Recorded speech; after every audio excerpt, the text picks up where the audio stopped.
The following is an AZPM original production. For AZPM, I'm Mark McLemore, and this is Arizona Spotlight. Coming up, I'll talk with song legend Crystal Gayle about her remarkable career. A storyteller named Ron Lancaster tells about a battle of willpower and the one thing he cannot resist. And listen to local residents share stories in the first person about a book I love. Those stories are all next on Arizona Spotlight. Singing legend Crystal Gayle made a name for herself at a time when radio was embracing music with crossover appeal, and this brought her to the top of the country and pop charts many times over. Crystal Gayle brings her artistry to the Fox Tucson Theater on April 25th, and this gave me a chance to talk with her about some highlights from her extremely successful career. I started by letting her know that I first knew of her when I was listening to the radio constantly because of both my mom and my dad and the enormous crossover hits that she had. When I first started recording, I was on Decca Records, which turned into MCA, and then I went to United Artists. And that's really when my music started happening, getting played. My first record, Wrong Word Again, was stayed on the charts of, I think, 20-some weeks. And it didn't make number one, but it was, building up. And finally I had my first number one, which was I'll Get Over You. And that's really when things started snowballing in the sense of everything being played on the radio. And it was, I would play little bars that I started working in, and people would dance and have a good time. And then when people started sitting down, when I realized my music's getting played on the radio, it scared me for a minute. But, I feel so fortunate to have been in a time when there's been so many great songwriters in Nashville, as well as producers. Yeah, do you think that when you said that when you moved to United Artists, things were better for you, was it because they were taking special care? Were they giving you better people to work with in the terms of producers and things? I got my first recording contract with Decca Records because, as you know, my sister is Loretta Lynn. Yes. And she got my foot in the door, and it didn't take me long to realize that I was only on the label because of her. So I had to find a label that believed in me, and that was United Artists. So I have a quick story I'd like to share with you. When I was 11 years old, I got to meet Eddie Rabbitt, and it was one of the very first times I ever met anyone who was famous. Eddie is great. I miss him. I miss him a lot. Eddie called me up. When was that? You said 11 years old when you met him. Yeah, it was about 1979. He was filming a TV special for NBC, and they filmed part of it, at least, in Fort Worth. And my friend's parents bought houses and fixed them up. And so they had bought this sort of old Southern mansion that needed some work, and they were working on it. And some of the, producers saw it or found out about it and decided that was the place to film it. And so I remember we got to stand quietly in the kitchen and watch Eddie film his introduction in the living room. And I still remember what he said for his intro. He stood in front of the camera and he said, "Hello, my name is Eddie Rabbitt. That's 2 D's, 2 B's, and 2 T's. And I'm an Irish-American country singer-songwriter." And, he did 8-10 takes of that probably. He was very nice. They had rented a limousine to carry him around. And my friend Chris and I were leaning against the limousine. Can you imagine? And we were wearing blue jeans. And the limo driver said, "Yeah, don't lean against the car, guys." And so we were discouraged. I guess we felt like we were important. Oh, that's fun. And that had to be just fabulous to see him and to meet him. And to me, working with Eddie, he called me and said, "Will you sing some harmony on the song that I recorded?" And I said, "Well, send it to me." And when he did, I called him back. I said, "Eddie, I think I can do a little bit more than harmony." And that was Just You and I. And that was written by Frank Myers. And was his first song that he'd ever gotten recorded. He'd just come to town. And to have such a big hit like that. And it was great. Eddie had already put his vocal down, and I went into the studio with his producer, David Malloy, and it just was magic putting it together. I was thinking about your artistry, and I think it lifts your heart to hear you sing a song. I think it lifts the listener's heart a little. And one of the things that you really have going for you is that even when you're singing a sad song, there's compassion and there's sympathy. You're sharing the perhaps bad or negative feelings with the listener. And that's something that maybe isn't in music that much anymore. You know, songs tend to be a little more strident now, a little more like talking to you, telling you what to do rather than just sharing the moment. I don't know, has that kind of thought ever crossed your mind? Or maybe more importantly, do you remember a singer that influenced you to always be able to put compassion and sympathy in your voice? Well, I grew up listening to a lot of different singers and groups, and, definitely Patsy Cline. Oh, yeah. She had so much passion. My sister Loretta. But, I love Billie Holiday. I love songs. And when I started recording, I didn't think I had to just be straight country on my recordings. I thought, in my albums, I would always put different things, a little bit of everything. And that's what I love to do. And I was in the swing groups, the choirs in school, that music was so much a part of my life growing up in so many different ways. That when I approach a song, whether it's a sad song, in a way, you have to have a little bit of acting. You have to be able to deliver it.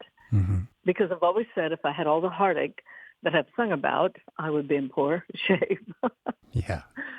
But, you have to be able to put emotion. And definitely the songs are different now, but also the way they are recorded. You can take a song now and sing it 20 million times, or they can put it together so many different ways that if you're not careful, you take out the emotion. Yeah.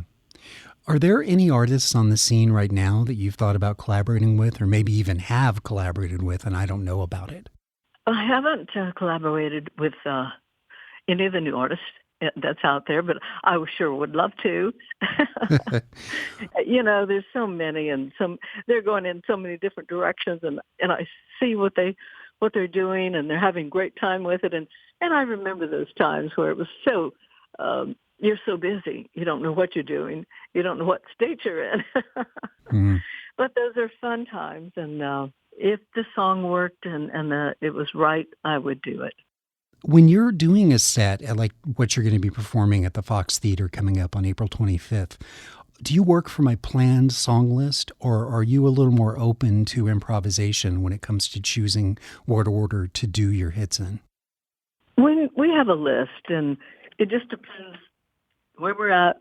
And if we have new musicians, you sort of have to stick to the list a little bit better until you work in different songs with different shows. But, I tend to go with my list.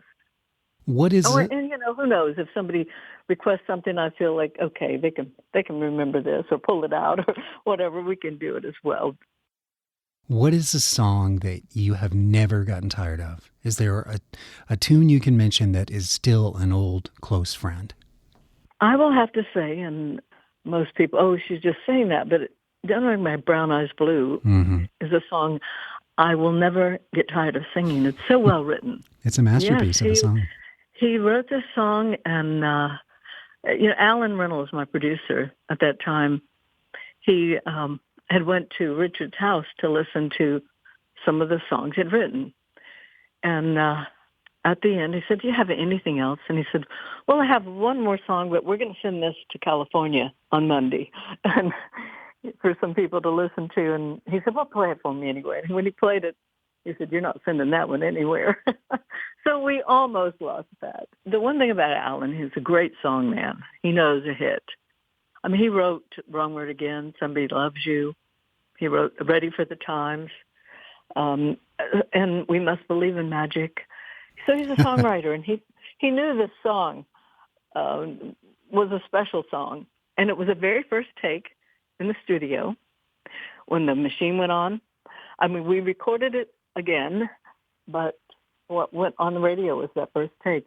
I did try to re-sing it. It didn't work. This was a performance with the band. Yeah. I left all the things in that I wanted to change in my voice, but all we did was add strings. Are people surprised when they meet you and they find out that your eyes aren't brown? Well, I always go back to the song. It made my brown eyes blue, Yeah. They're blue now. This is after the transformation. It's the piano riff on that song that always catches my ear. And, no matter what I'm doing, I'm going to sit down and listen to it. Well, I think that when Pig Robbins ran the song. Yeah, I looked it up, and the guy's his nickname was Pig. Yeah, and this is what he heard. And I think it just made everybody, when he started playing it, they were all sucked in, all of us. This was a performance. We were somewhere in this club playing this song. And then I think maybe one last question is, did your sister Loretta ever pass on a piece of advice that you've really held on to?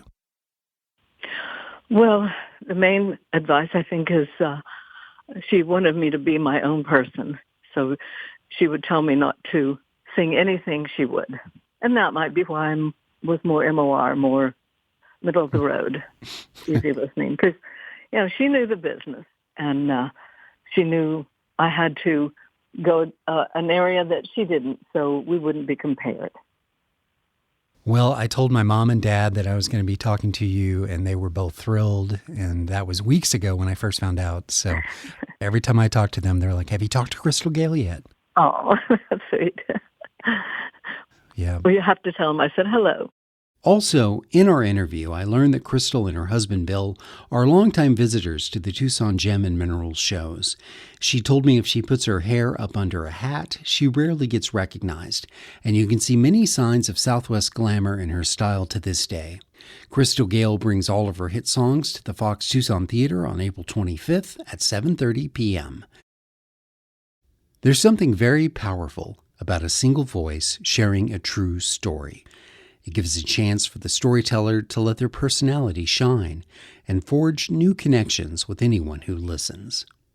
In support of this important community tradition, Arizona Spotlight is featuring a different storyteller on the third Thursday of every month. Here's Tony Paniagua to introduce our special guest. Thank you, Mark. Our storyteller this month is Ron Lancaster.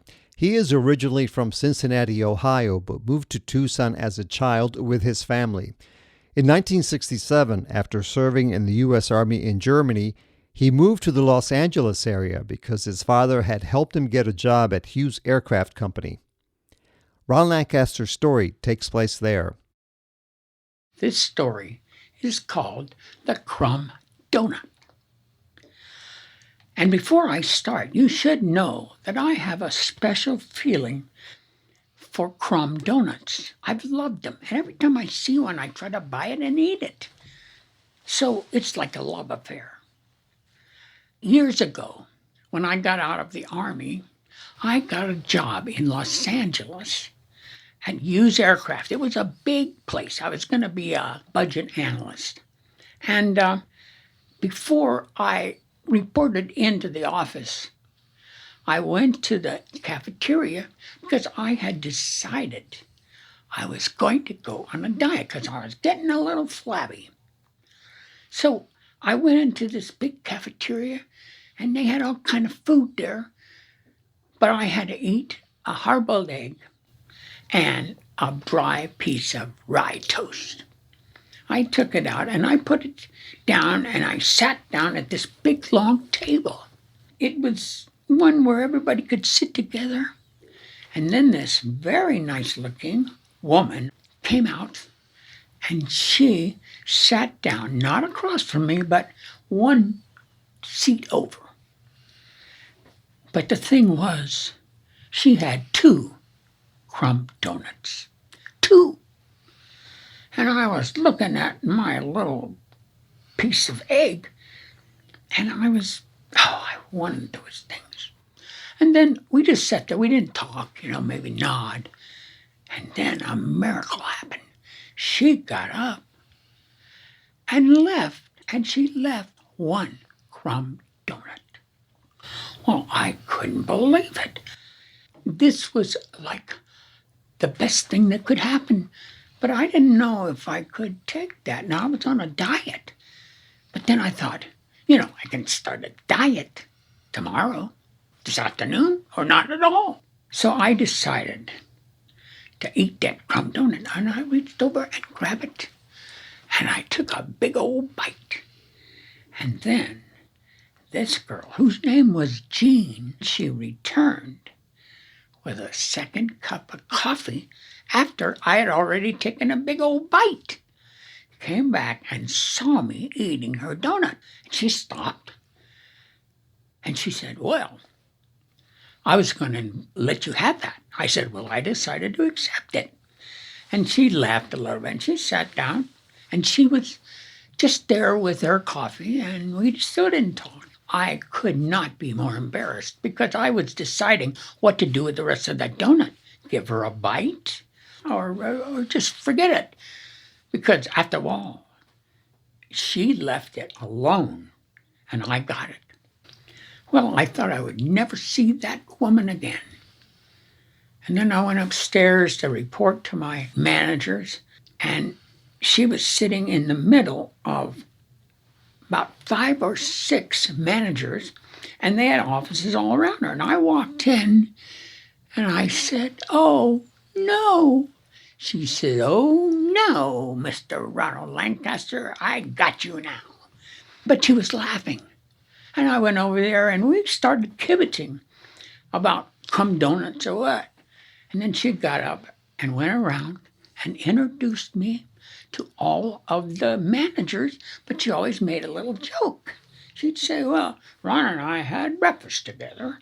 And then she would say things like, he loves donuts, so don't leave any out. We were laughing. We were good friends by the time I left to go to my office. And as it turns out, we started dating. She was my girlfriend, sort of. And I used to go with her. She was trying to be an actress, and I would go with her to see her auditions. And one time I went to this thing called the dating game. And I was just sitting there, and they picked me and not her. And I was on 2 shows, one a big show, and I went to 2 long trips, one to Portugal. And so we became close, and then she left to go to college somewhere. But every time now I see a crumb donut, I think of that wonderful girl that I met by stealing her crumb donut. Ron Lancaster lost track of his former co-worker, Jean, once she left the company, but Ron eventually got married, and he has a daughter and 2 adult grandchildren who live in Arizona. Ron was one of many people who was laid off by Hughes in the 1990s, so he pivoted. He opened a bookstore in Canoga Park, California, in the Los Angeles area, and then a coffee shop in Mesa, Arizona. In both locations, storytelling became popular events.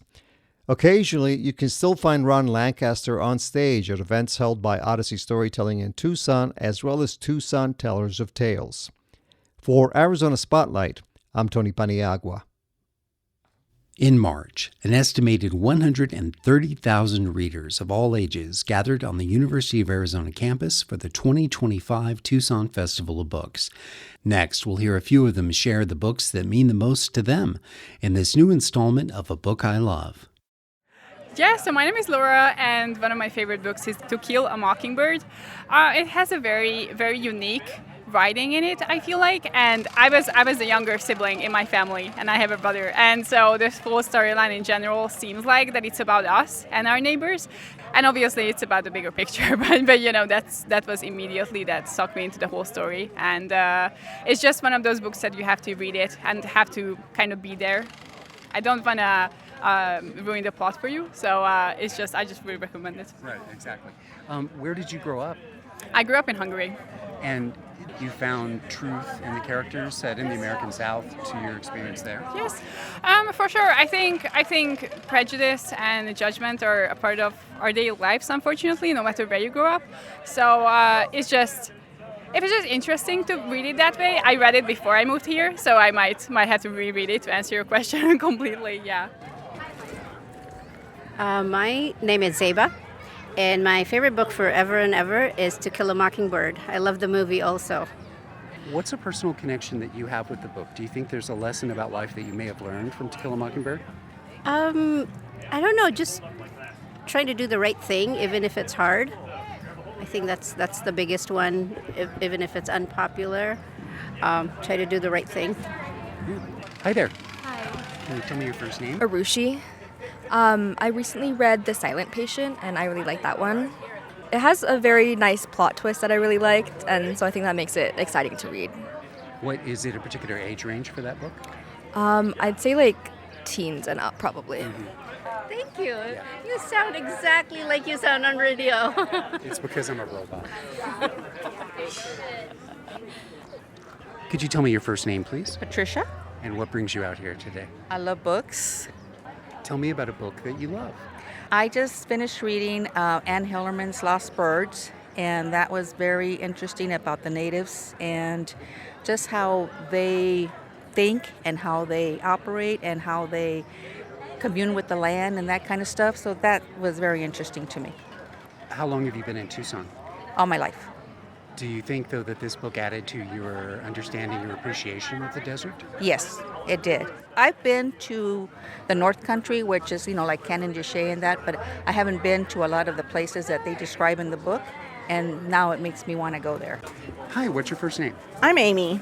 And what brings you out here today? I'm out helping with Southern Arizona Book Heroes as a volunteer to try and get awareness for our events and the nonprofit that we do.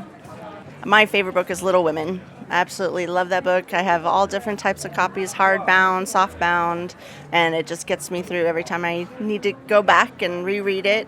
I can't tell you how many times I've read it over and over. What's part of the message of the book to you? I think it was just strong women, independent women coming up with different diversity, different challenges, and how they each handled their own responsibilities and where they wanted to go in life. Do you think that books like Little Women are still being read by young people, young readers? In one way or another, whether it's digitally, ebooks, audiobooks, etc. I miss the hard copy. Yeah, the movie. I miss the plastic crinkle when you open the library books, but, as long as they're getting it in some form or fashion. My name is Steve. And what brings you to the Festival of Books? Well, I am a board member and storyteller with Odyssey Storytelling, a hometown here in Tucson community storytelling group. I want you to tell me about a book you love and why you love it. The book that I'm choosing to tell you about is called The Elegance of the Hedgehog. I cannot remember the author's name or much of the plot, but I love the title of it, and that's what drew me to it. And when I read the description, I was a student of philosophy as an undergrad at the U of A, and it talked about a person who was fascinated with philosophy and was kind of an introvert and read a lot of philosophy, and that's very similar to me in many parts of my life.